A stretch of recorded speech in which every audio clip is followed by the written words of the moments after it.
परेशान करने में कोई कसर नहीं छोड़ी। ऐसे काम रोक दिए जिससे दिल्ली के गरीब आम आदमी बहुत ज़्यादा परेशान हो रहे हैं। इन लोगों के लिए दिल्ली के लोग एक राजनीति का हिस्सा हो सकते हैं, पर मेरे लिए दिल्ली के लोगों के साथ मेरा अलग रिश्ता है। दिल्ली के लोग मेरा परिवार हैं। दिल्ली के लोगों को मैं तकलीफ़ में नहीं देख सकता। दिल्ली के लोगों का बहुत एहसान है मेरे ऊपर। तो जब से मैं जेल से निकला हूँ तब से मेरी कोशिश है कि जितने रुके हुए काम थे, जो इन्होंने मुझे जेल में डाल के इन लोगों ने दिल्ली के काम रोके, दिल्ली वालों को परेशान किया, दिल्ली वालों को तकलीफ़ दी, दिल्ली वालों को सताया, दिल्ली वालों पे अत्याचार किया, वो एक एक करके हम सारे काम दोबारा शुरू करा रहे हैं।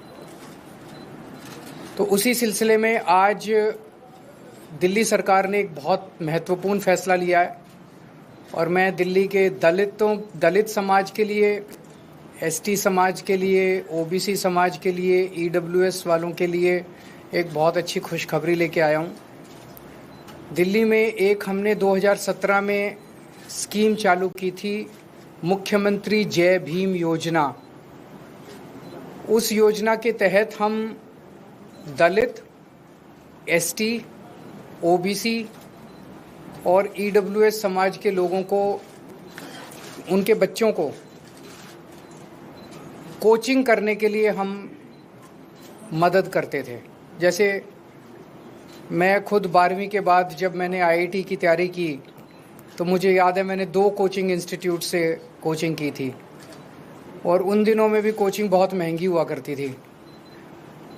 और मुझे लगता है कि अगर मैं वो दोनों कोचिंग नहीं करता तो पता नहीं मेरा अच्छा रैंक आता नहीं आता आईआईटी में, मेरा एडमिशन होता नहीं होता आईआईटी में। उसके बाद जब मैं पास आउट हो गया, फिर मैंने सिविल सर्विसेज की तैयारी की, तब भी मैंने कोचिंग की थी। अगर वो कोचिंग ना करता तो पता नहीं मेरा होता नहीं होता।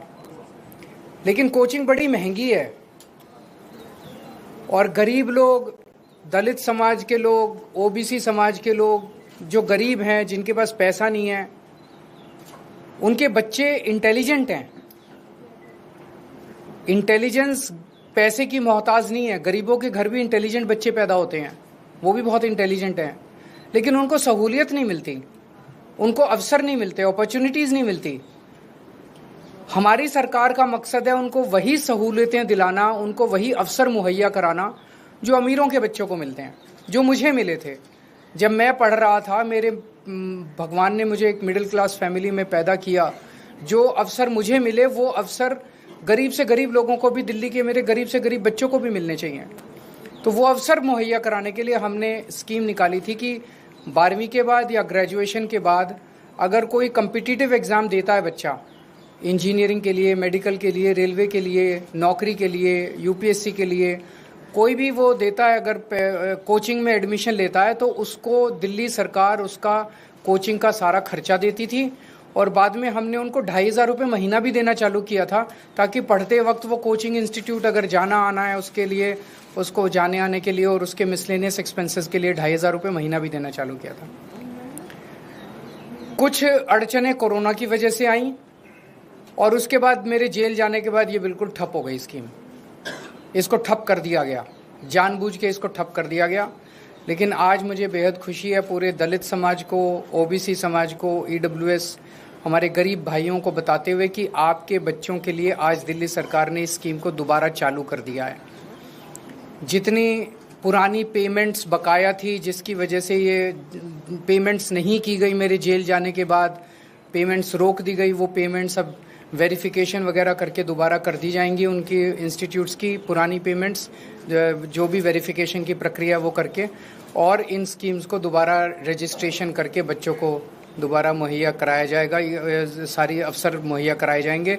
और मैं भगवान से प्रार्थना करता हूँ कि बच्चे, हमारे गरीबों के बच्चे खासकर, खूब फलें फूलें, आगे बढ़ें, तरक्की करें, देश के विकास में योगदान करें। वो किसी भी तरह से दूसरे वर्गों से पीछे नहीं है, किसी भी तरह से दूसरे वर्गों से कम नहीं है। उन्हें अवसर हम पूरे देंगे। अगर कोई प्रश्न है तो। सर, अक्सर जो स्कीम्स आप लाते हैं वो उलझ जाती हैं अधिकारियों के बीच में, एलजी के बीच में, इसको कैसे आगे बढ़ाया जा सकेगा? ऐसे ही बढ़ाया जाएगा, संघर्ष कर करके, लड़ के लोगों से पैर पकड़ के, जहाँ जो करना पड़ेगा करेंगे। देखिए, सच्चाई के रास्ते पे चलना बहुत आसान काम नहीं है। हमारे से पहले की जो सरकारें थी, अगर उसी तरह से हम भी चलते, कुछ लोग कई बार कहते हैं जी उनकी तो लड़ाई नहीं होती थी, पर उन्होंने कुछ किया भी तो नहीं था। कुछ ना करें, आज हम बैठे रहें। अगर हम बैठे रहेंगे तो कोई कुछ होगा ही नहीं, संघर्ष ही नहीं होगा। हम ये काम कर रहे हैं। हमने मनीष सिसोदिया ने स्कूल ठीक किए, इसीलिए वो जेल गए। सतिंदर जैन ने मोहल्ला क्लिनिक बनाए, इसीलिए वो जेल गए।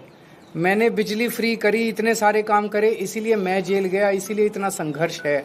अगर हम ये सारे काम ना करें, हम भी पैसे कमाएं, ऊपर वाले उनको भी पैसे देते रहें, बांट के मिल बांट के खाएं, ये तो व्यवस्था चली रही थी। इसी व्यवस्था को तो ख़त्म करने के लिए आए। हमारा किसी पार्टी से दुश्मनी नहीं है, हमारी किसी व्यक्ति से दुश्मनी नहीं है, ये पूरी व्यवस्था बदलनी है अपने को मिलके। सर, इस तरह की दूसरी योजना जैसे फरिश्ते योजना बहुत ज़रूरी योजना, फरिश्ते योजना चालू हो गई है। फरिश्ते योजना भी इन्होंने बंद की थी, वो भी मैं आप लोगों की जानकारी के लिए बता दूं। फरिश्ते योजना चालू हो गई है। फरिश्ते योजना क्या है, बहुत सारे लोगों को नहीं पता है। थोड़ा सा आप इसका प्रचार कर दीजिएगा जनसेवा के लिए, कि अगर दिल्ली में किसी का भी एक्सीडेंट होता है, अक्सर हम देखते हैं कि वो एक्सीडेंट होने वाला व्यक्ति वहीं सड़क पे दम तोड़ देता है। कोई उसको अस्पताल नहीं ले जाना चाहता, दो कारण से। एक तो उसको लगता है मेरे ऊपर पुलिस केस हो जाएगा, मैं पचड़े में पड़ जाऊंगा। दूसरा इसलिए कि जिस अस्पताल में लेके जाऊंगा, उस अस्पताल वाले कहेंगे पहले इसके पैसे जमा करा, अस्पताल वाले उसको एडमिट नहीं करेंगे। फरिश्ते योजना में हमने कहा भाई उसको नियरेस्ट अस्पताल में भर्ती करा दो, चाहे बड़े से बड़ा 5 स्टार अस्पताल हो, चाहे अपोलो, मैक्स, फोर्टिस, स्कॉट्स, जो भी अस्पताल हैं, किसी भी अस्पताल में नियरेस्ट में उसको भर्ती करा दो। जिसका एक्सीडेंट हो, आपसे कोई प्रश्न नहीं पूछा जाएगा और उसका सारा खर्चा दिल्ली सरकार देती है। अभी तक 26,000 लोगों की हम जिंदगियां बचा चुके हैं फरिश्ते स्कीम में। ये स्कीम भी इन लोगों ने बंद कर दी। एक्सीडेंट पीड़ितों को इलाज कराने के लिए दिल्ली सरकार जो फ्री वो देती है, दिल्ली सरकार जो उनका इलाज कराती है, स्कीम भी इन्होंने बंद कर दी, लेकिन वो स्कीम हमने दोबारा चालू करा दी। इसके अलावा जब आप सरकारी अस्पताल में जाते हो, सरकारी अस्पताल में अगर लंबी लंबी लाइनें होती हैं, अगर पता चले भाई कोई सर्जरी है, वो सर्जरी आपकी नहीं हो पा रही और 1 महीने बाद का टाइम मिल रहा है, आपको कोई टेस्ट है, वो टेस्ट अभी नहीं हो पा रहा, मशीन खराब है, मशीन खाली नहीं है, तो वो सरकारी अस्पताल आपको रिकमेंड करता है आप प्राइवेट में जाके आप अपना इलाज करा लीजिए, अपनी सर्जरी करा लीजिए, अपनी टेस्ट करा लीजिए। वो सारा फ्री सरकार रीइंबर्स करती है उस अस्पताल को, प्राइवेट अस्पताल वाले आपसे पैसे नहीं मांगेंगे। ये स्कीम भी इन्होंने बंद कर दी थी, इसको भी हमने दोबारा चालू करा दिया। सर, जय भीम योजना जो आपकी है, अब जब आप रिज्यूम कर रहे हैं तो उसका एम्बिट क्या होगा, बेनिफिशियरी कितने ज्यादा नंबर? हम तो चाहते हैं जितने मर्जी बेनिफिशियरी आ जाएं। अपने बच्चों को शिक्षा देने के लिए जितना भी पैसा खर्च करना पड़ेगा, सबसे पहला पैसा शिक्षा के ऊपर खर्च होना चाहिए सरकार का। इसमें there is no limit to beneficiaries. Scholarship amount भी सर कुछ तय कर रहे हैं? स्कॉलरशिप तो 2,500 रुपये स्कॉलरशिप नहीं देते हम, उसका सीधे वो जाए उसमें एडमिशन ले ले कोचिंग इंस्टीट्यूट में, उस कोचिंग इंस्टीट्यूट को सीधे उसकी फीस रिइंबर्स हो जाती है, उससे पैसे नहीं लिए जाते। पंजाब के प्राइमरी स्कूल के टीचर्स फिनलैंड जा रहे हैं, इससे पहले दिल्ली के टीचर्स को जब बाहर भेजा जा रहा था उसमें काफी अड़चने आई थी। नहीं, पर पंजाब में कोई अड़चने नहीं आ रही। पंजाब फुल गवर्नमेंट है। आप सब लोग मिलकर दिल्ली को भी फुल गवर्नमेंट बनाइए तो ये अड़चने खत्म हो जाएंगे। Thank you.